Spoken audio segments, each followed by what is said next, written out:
Le soleil brûlait le désert au point que même les ombres semblaient supplier pour un peu de pitié. Elle courait pieds nus, le souffle arraché à sa poitrine comme une flamme vivante. La poussière s'accrochait à son visage et des traînées de sang marquaient ses jambes là où les cactus avaient lacéré sa peau. Derrière elle, le martèlement des sabots résonnait, toujours plus fort, toujours plus proche. Un coup de feu fendit le silence. Un cri sec, étranglé, s'échappa de sa gorge. Elle ne se retourna pas. Elle ne le pouvait pas. Elle s'appelait Isabelle Alvarez, et depuis 2 jours, elle fuyait des hommes portant des insignes sans âme. Le monde tangua lorsqu'elle trébucha sur une branche morte. Ses genoux frappèrent le sol, ses paumes s'écorchèrent sur le gravier. Chaque respiration avait un goût de métal, chaque pas semblait arraché à la mort. À travers les vagues de chaleur, elle distingua enfin quelque chose, un ranch isolé, des clôtures de bois, une table à moitié brisée près d'une vieille grange. Pas de soldats, pas de voix, juste le bourdonnement des mouches et le silence brûlant. Rampant à travers la poussière, elle avança, les mains tremblantes, la vision floue. Ses lèvres étaient fendillées, son estomac criait plus fort que sa propre voix. Lorsqu'elle atteignit enfin l'ombre fragile de la table, son corps céda. Elle tenta de se relever, mais ses forces l'abandonnèrent. Ses doigts s'accrochèrent à une écharde de bois comme si c'était la dernière chose solide au monde. Pendant un instant, elle pensa que mourir ici serait peut-être plus paisible que continuer à fuir. C'est alors qu'elle entendit des pas lents, mesurés. Ni course, ni cri. Juste une approche. Elle leva les yeux. Un homme se tenait à quelques mètres d'elle. De larges épaules, la peau tannée par le soleil, le visage creusé par les années et le silence. Dans sa main, une hache encore humide du travail. Il ne ressemblait pas à un soldat, mais il dégageait un danger d'un autre genre. Celui des hommes qui ont enterré trop de secrets. Il fit un pas vers elle. Isabelle voulut reculer, mais son corps refusa d'obéir. Son cœur battait à tout rompre. L'homme s'agenouilla et tendit une main vers son épaule. La peur jaillit d'elle comme un réflexe. Sa voix se brisa, à peine un souffle, moitié supplique, moitié avertissement. Doucement, c'est trop vite. Les mots flottèrent dans l'air brûlant, suspendus entre eux. L'homme s'immobilisa, la main figée. Ses yeux la scrutèrent comme s'il cherchait à comprendre quelle blessure pouvait faire craindre la tendresse. Le vent apporta l'odeur du sable, de la sueur, et quelque chose d'indéfinissable, la pitié, peut-être. Ou le regret.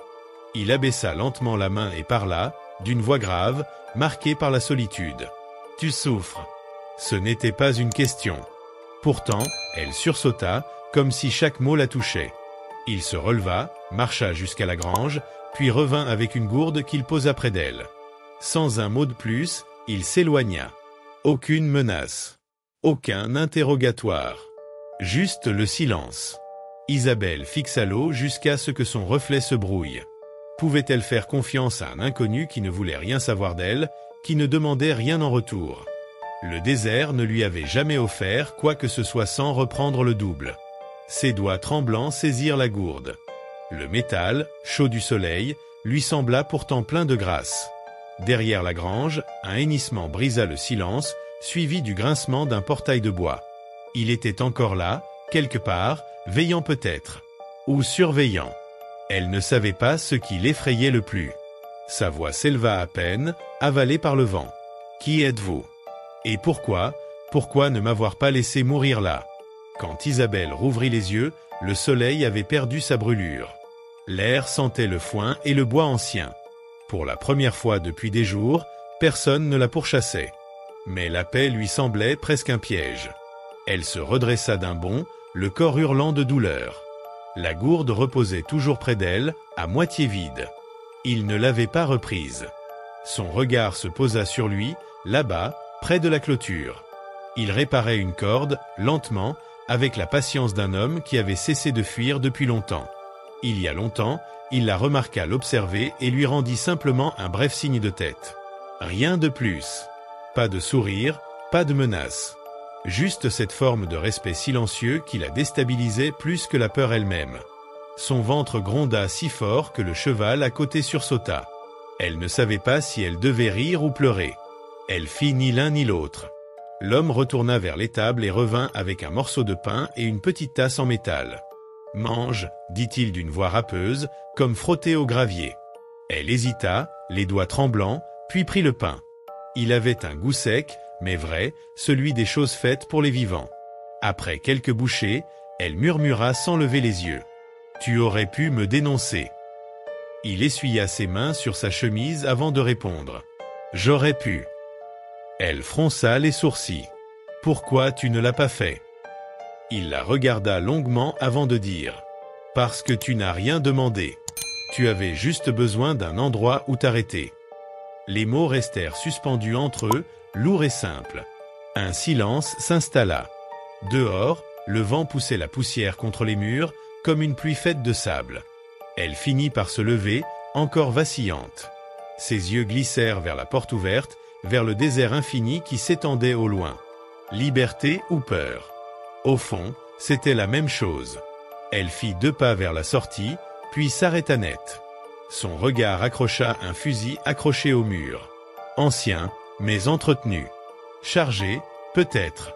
Son cœur s'accéléra. Était-ce de la vraie bonté ou une autre forme de piège déguisé en bienveillance? Il remarqua son regard et dit calmement. « Si tu veux, tu peux le prendre. Tire, si ça t'aide à dormir. » Elle le fixa, incertaine de savoir s'il plaisantait. Personne ne lui avait jamais laissé ce genre de choix. Sa gorge se serra. « Je ne veux tirer sur personne, » murmura-t-elle. Il haussa les épaules. « Alors ne le fais pas. » Cette nuit-là, Isabelle resta allongée sur le foin, incapable de dormir. Par les interstices du mur, elle voyait la lune, pâle et distante, comme un œil veillant sur eux deux. Chaque fois que le vent faisait claquer la porte, elle sursautait, s'attendant à entendre des pas, des voix, ceux qui la poursuivaient. Mais tout ce qu'elle percevait, c'était la respiration lente et régulière d'un homme assis dehors, sur le perron. Il resta là toute la nuit, simplement à écouter le souffle du désert. Au matin, la question la brûlait plus fort que la faim. Qui était cet homme capable d'une telle paix avec une inconnue dormant dans sa grange? Et qu'est-ce qu'il cachait derrière ce calme? Le jour se leva lentement, doré, étiré sur la plaine. Une lumière paisible en apparence, mais qui piquait comme la vérité quand on s'y exposait. Henri versa du café dans une tasse d'étain et la posa près de la porte de l'étable. Isabelle était déjà éveillée, assise contre le mur, les yeux rougis par une nuit blanche. Il dit simplement « Café ». Elle regarda la vapeur s'élever et répondit doucement « Merci ». Sa voix portait encore cette habitude de chuchoter, même quand personne n'écoutait. Quand elle sortit, la lumière du matin lui toucha le visage, et pendant un bref instant, elle oublia qu'elle devait avoir peur. Un sourire effleura ses lèvres, puis elle les vit. 3 hommes à cheval, près de la clôture, qui observaient. Pas des soldats cette fois, juste des habitants du coin, de ceux qui préfèrent le tumulte à la paix. L'un d'eux cracha dans la poussière et lança assez fort. On dirait que le vieux rancher aime la compagnie jeune étrangère. La mâchoire de Henri se serra. Il ne répondit rien, se contenta de fixer l'homme jusqu'à ce qu'il s'éloigne. Mais leur regard resta suspendu dans l'air comme une menace invisible. Isabelle serra les poings. « Il me déteste. » Henri but une gorgée avant de répondre. « Ils détestent ce qu'ils ne comprennent pas. » Elle eut un rire las. « Alors ils doivent haïr beaucoup de choses. » Il eut presque un sourire. Vers midi, le shérif Dwayne arriva. Bottes impeccables, chapeau trop blanc pour un homme de terrain. Il s'adossa au cadre de la porte. « J'ai entendu dire que t'avais une invitée, Henri. Et plutôt jolie, en plus. » Henri ne répondit pas. Les yeux du shérif glissèrent vers Isabelle. « Tu sais bien que la loi ne lui permet pas d'être ici. » Henri le fixa droit dans les yeux. « Et moi je sais que la loi dit aussi qu'un homme est maître chez lui. » La tension s'épaissit. Le shérif esquissa un sourire froid. « Tu as toujours aimé flirter avec les limites. Ne laisse pas cette histoire te perdre. » Puis il remit son chapeau et s'en alla. Le silence qui suivit résonna plus fort qu'une détonation.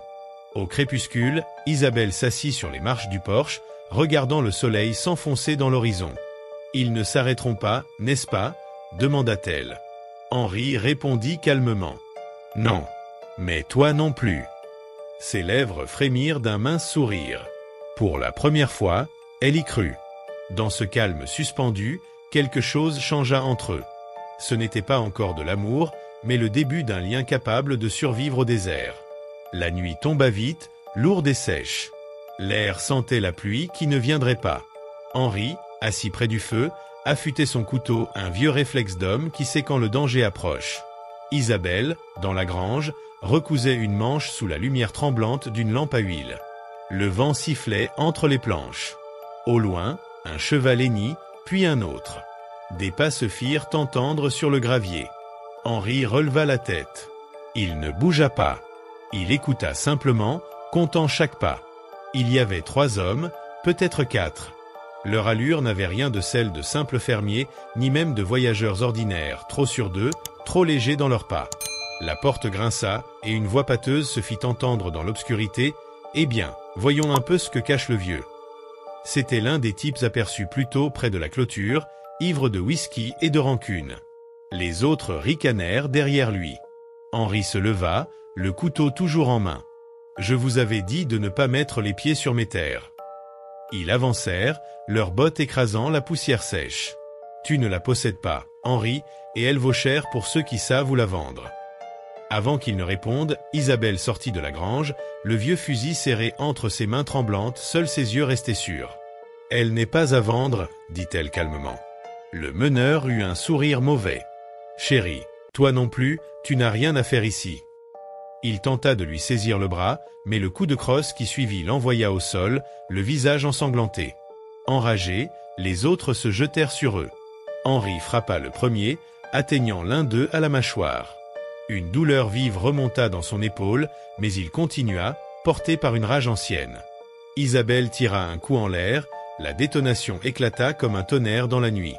Les chevaux s'affolèrent et s'enfuirent. Les hommes reculèrent, jurant entre leurs dents, traînant leurs camarades blessés. Ils s'éloignèrent seulement parce que le coup de feu risquait d'attirer les gens du village. Le silence revint, coupé par la respiration haletante d'Henri. Du sang coulait sur sa tempe et la poussière collait à ses cheveux. Isabelle laissa tomber le fusil et courut vers lui. « Pourquoi t'es-tu battu pour moi ?»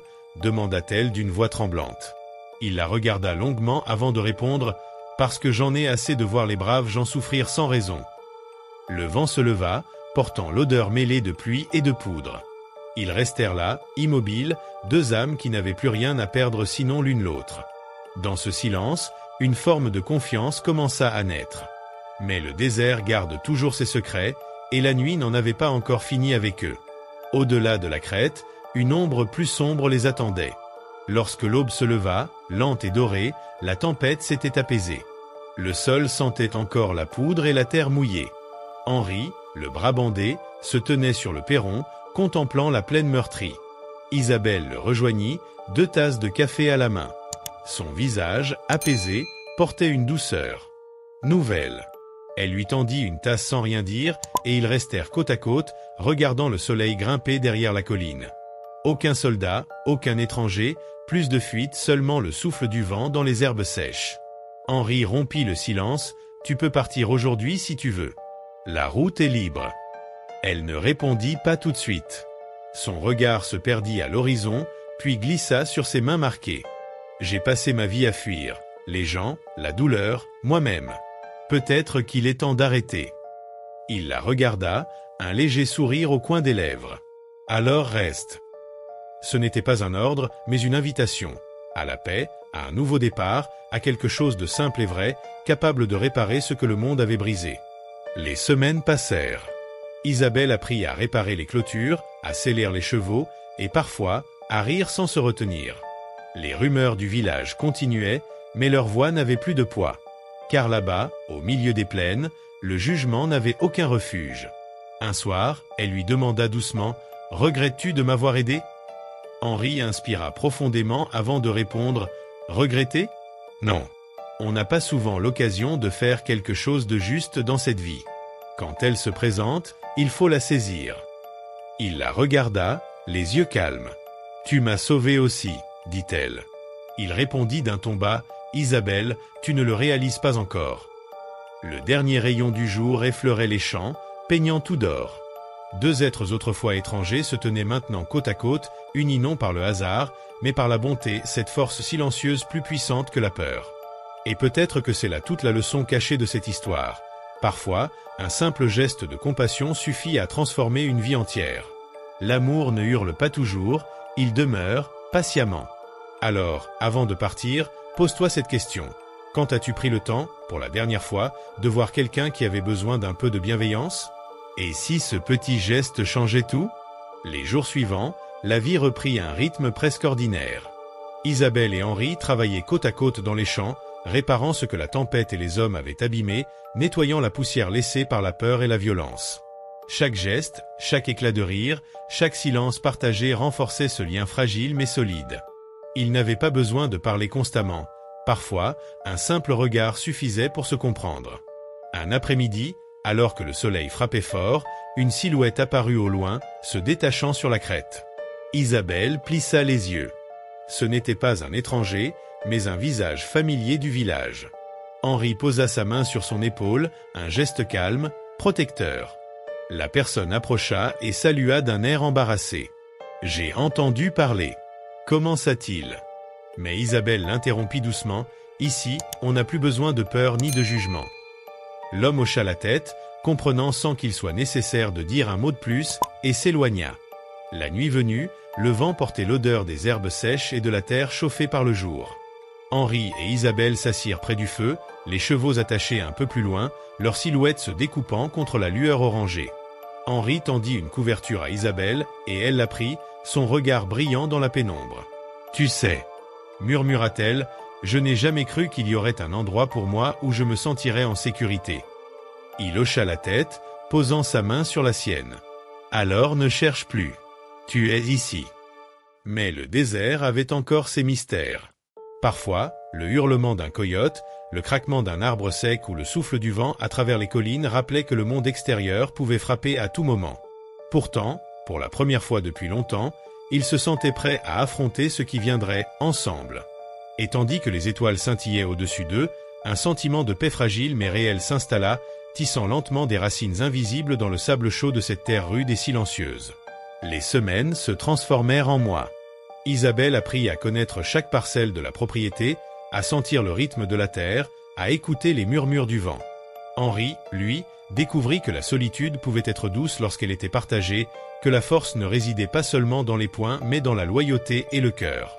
Et dans ce petit coin du monde, loin des regards et des jugements, deux âmes marquées par la vie commencèrent enfin à guérir.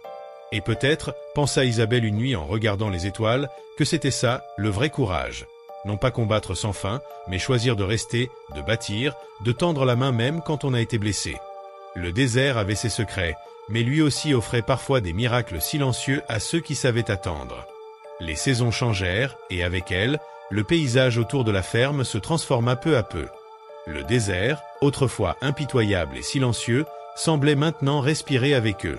Les fleurs sauvages renaissaient au printemps, les ruisseaux temporaires reflétaient la lumière du soleil et les vents portaient des odeurs de vie nouvelle.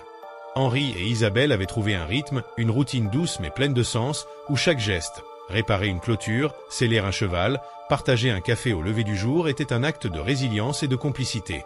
Un matin, alors qu'ils vérifiaient les champs, un petit groupe de villageois s'approcha. Ils étaient hésitants, mais portaient des regards curieux et, pour certains, repentants. L'un d'eux, un fermier qui autrefois avait observé la violence de loin, s'avança timidement. « Je voulais vous dire merci. Pour ce que vous avez fait, pour la paix. » Isabelle sourit doucement, posant une main sur l'épaule d'Henri. « Ce n'est pas la violence qui a réglé quoi que ce soit. C'est le courage de rester debout, de protéger ce qui est juste. » La journée s'étira dans une chaleur dorée, les deux silhouettes se découpant contre l'horizon, paisibles mais résolues. Les rumeurs et les jugements du passé semblaient désormais lointains, presque irréels. Henri et Isabelle n'étaient plus seulement des survivants. Ils étaient devenus les gardiens d'un endroit où la peur n'avait plus sa place. Le soir venu, autour d'un feu crépitant, Isabelle se tourna vers Henri et dit « Tu sais, j'ai toujours pensé que ma vie serait faite de fuite et de peur. Mais maintenant, je comprends que le vrai courage, c'est de choisir de rester et de construire quelque chose qui compte. » Henri la regarda, les yeux brillants dans la lumière du feu. « Et tu n'es plus seul. Plus jamais. » Le vent du désert sifflait doucement dans les collines, mais il n'apportait plus de menaces. Au contraire, il semblait murmurer des promesses. celle d'une vie où la bonté pouvait vaincre la peur, où l'amour pouvait s'installer sans éclat de voix, et où un simple geste de compassion pouvait changer le destin d'une existence entière. Et tandis que la nuit enveloppait la ferme d'un voile d'étoiles scintillantes, Henri et Isabelle se tenaient côte à côte, silencieux mais unis. Deux âmes marquées par le passé, mais qui, ensemble, avaient trouvé la paix, l'espoir, et une vie qui valait enfin la peine d'être vécue. Le désert gardait ses secrets, mais certains miracles, eux, restaient visibles pour ceux qui avaient appris à attendre. Et parfois, il suffisait d'un seul acte de courage, d'un seul geste de bonté, pour réécrire toute une histoire. Les jours devinrent semaines, puis mois. Henri et Isabelle vivaient maintenant pleinement chaque moment, apprenant à écouter le désert et à respecter ses rythmes. Chaque matin, la lumière dorée caressait les champs et les clôtures qu'ils avaient réparés ensemble, rappelant que la vie pouvait renaître même après la peur et la violence. Un soir, alors que le ciel s'embrasait d'orange et de rose, Isabelle posa sa main sur celle d'Henri. « Tu sais, je pensais que la peur allait toujours décider pour moi. Mais maintenant, je choisis de rester. » Henri sourit doucement, et pour la première fois depuis longtemps, son cœur se sentit léger. « Et moi, je choisis de rester avec toi. » Les étoiles apparaissaient une à une, silencieuses témoins de leur nouvelle vie. Les vents du désert chuchotaient des secrets anciens, mais cette fois, ils portaient des promesses plutôt que des menaces. Le passé était là, gravé dans leurs cicatrices et leurs souvenirs, mais ils n'avaient plus le pouvoir de dicter leur avenir.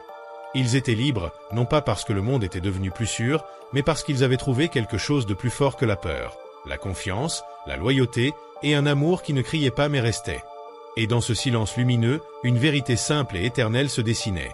Parfois, un seul acte de courage, un seul geste de bonté pouvait suffire à changer toute une vie. Alors, dans la lumière douce de la lune et du feu encore tiède, Henri et Isabelle se tenaient côte à côte, regardant l'horizon. Deux êtres qui avaient commencé comme étrangers, mais qui avaient appris que le véritable pouvoir résidait dans la compassion et dans le choix de rester, de protéger et de construire quelque chose qui dure. Le désert continuait de garder ses mystères, mais eux avaient trouvé leur miracle silencieux.